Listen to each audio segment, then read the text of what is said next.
UPI pin কি, ফোনপের মাধ্যমে কিভাবে নতুন ইউপিআই পিন সেট কিংবা ইউপিআই পিন চেঞ্জ বা রিসেট করবেন জানতে ভিডিওটি শেষ পর্যন্ত দেখতে থাকুন। ইউপিআই পিন একটি ইউনিক কোড বা পাসওয়ার্ড। এটি ব্যাংকের উপর ডিপেন্ড করে 4 বা 6 ডিজিটের হতে পারে। যে কোনো ইউপিআই পেমেন্ট অ্যাপ যেমন ফোনপে, পেটিএম, গুগল পেতে ইউপিআই পেমেন্ট চালু করার জন্য আপনাকে প্রতিটি ব্যাংক অ্যাকাউন্টের ক্ষেত্রে একটি করে ইউপিআই পিন সেট করতে হবে। যে কোনো ব্যাংকের ক্ষেত্রে নতুন করে একবারেই ইউপিআই পিন সেট করতে হয়। সেটি আপনি যে কোনো ইউপিআই পেমেন্ট অ্যাপের মাধ্যমে করতে পারেন। পরে আপনি চাইলে ইউপিআই পিন চেঞ্জ বা রিসেট করতে পারবেন। কোনো ব্যাংক অ্যাকাউন্টের একবার ইউপিআই পিন সেট হয়ে যাবার পর আপনি ওই ব্যাংক অ্যাকাউন্টকে যে কোনো পেমেন্ট অ্যাপে অ্যাড করেন না কেন, আপনাকে প্রতিটি অ্যাপের জন্য নতুন করে ইউপিআই পিন সেট করতে হবে না। আগে যে ইউপিআই পিন বানিয়েছিলেন ওই ইউপিআই পিনটি সব অ্যাপে ব্যবহার করতে পারবেন। এটিএম কার্ড দিয়ে যখন টাকা তোলেন তখন প্রতিবারই আপনাকে এটিএম পিন ব্যবহার করতে হয়। একইভাবে যখন কোনো ইউপিআই পেমেন্ট অ্যাপ যেমন ফোনপে, পেটিএম, গুগল পের মাধ্যমে কোনো অনলাইন ট্রানজাকশন করবেন তখন প্রতিবারই আপনাকে ইউপিআই পিন দিতে হবে। ইউপিআই পিন ছাড়া কোনো অনলাইন ট্রানজাকশন করা যাবে না। সুতরাং ইউপিআই পিন খুব ইম্পর্টেন্ট একটি পিন। এটি কাউকে জানাবেন না।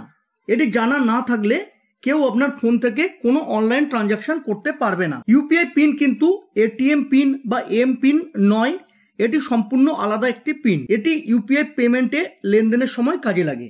এই ভিডিওতে ফোনপের মাধ্যমে কিভাবে ইউপিআই পিন সেট, রিসেট বা চেঞ্জ করবেন দেখাবো। দেখুন, নতুন ইউপিআই পিন সেট বা ইউপিআই পিন ভুলে গেলে পুরনো ইউপিআই পিন রিসেট করার প্রসেস পুরোপুরি একই। ইউপিআই পিন সেট বা রিসেট করার জন্য ইন্টারনেট অন করে ডেসক্রিপশনে দেওয়া লিঙ্ক থেকে বা প্লে স্টোর থেকে ফোনপে ইনস্টল করে ওপেন করে নেবেন।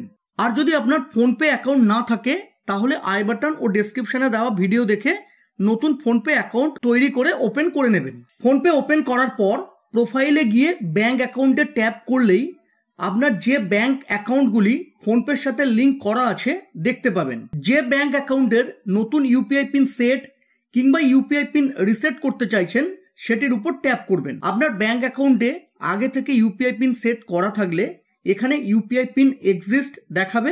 যদি সেট করা না থাকে সেক্ষেত্রে সেট ইউপিআই পিন থাকবে। আগেই বলেছি সেট বা রিসেট করার প্রসেস পুরোপুরি একই। এখন নতুন ইউপিআই পিন সেট করার জন্য সেট ইউপিআই পিনে ট্যাপ করবেন।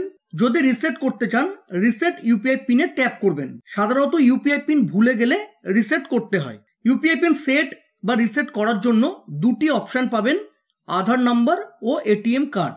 এটিএম কার্ড দিয়ে সেট বা রিসেট করার জন্য এটিএম কার্ড সিলেক্ট করে কন্টিনিউ করবেন। এরপর এখানে এটিএম কার্ডের লাস্ট 6 ডিজিট দিয়ে নিচে কার্ডের ভ্যালিডিটি মানে এক্সপায়ারি ডেট দিয়ে দেবেন। যদি কার্ডের ভ্যালিডিটি না দেওয়া থাকে তাহলে ভ্যালিডিটি 0149 দিয়ে প্রসিড করবেন। ব্যাংক থেকে আসা ওটিপি অটোমেটিক্যালি ডিটেক্ট হয়ে গেলে টিক করবেন।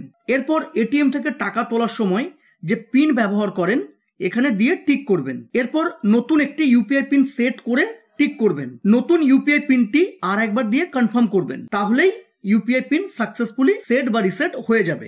আধার নাম্বারের সাহায্যে সেট বা রিসেট করার জন্য আগের মতো একইভাবে এই পেজে এসে আধার নাম্বার সিলেক্ট করবেন। এক্ষেত্রে আপনার ব্যাংক অ্যাকাউন্ট ও আধার নাম্বারের সাথে একই মোবাইল নাম্বার লিঙ্ক করা থাকতেই হবে। আধার সিলেক্ট করার পর কন্টিনিউ করবেন। এখানে আধার নাম্বারের প্রথম 6টি ডিজিট দিয়ে প্রসিড করবেন। আধার ওটিপি অটোমেটিক্যালি ডিটেক্ট হয়ে যাবার পর টিক করবেন। এরপর ব্যাংক থেকে আসা ওটিপি এখানে দিয়ে টিক করবেন।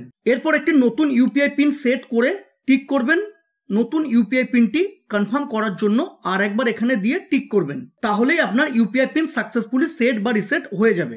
যদি আপনার পুরনো ইউপিআই পিন মনে থাকে কিন্তু এখন আপনি ওটিকে চেঞ্জ করতে চান তাহলে আগের মতো একইভাবে এই পেজে এসে চেঞ্জ ইউপিআই পিনে ট্যাপ করে এখানে পুরনো ইউপিআই পিন দিয়ে টিক করবেন। এরপর নতুন একটি ইউপিআই পিন সেট করে টিক করবেন। নতুন ইউপিআই পিনটি আর একবার দিয়ে কনফার্ম করবেন। তাহলেই আপনার ইউপিআই পিন সাকসেসফুলি চেঞ্জ হয়ে যাবে। এভাবেই আপনি সহজেই ইউপিআই পিন সেট, রিসেট বা চেঞ্জ করতে পারবেন। আজ এই পর্যন্ত। ভিডিও ভালো লাগলে প্লিজ চ্যানেলটিকে লাইক, শেয়ার ও সাবস্ক্রাইব করে সাপোর্ট করবেন। ধন্যবাদ।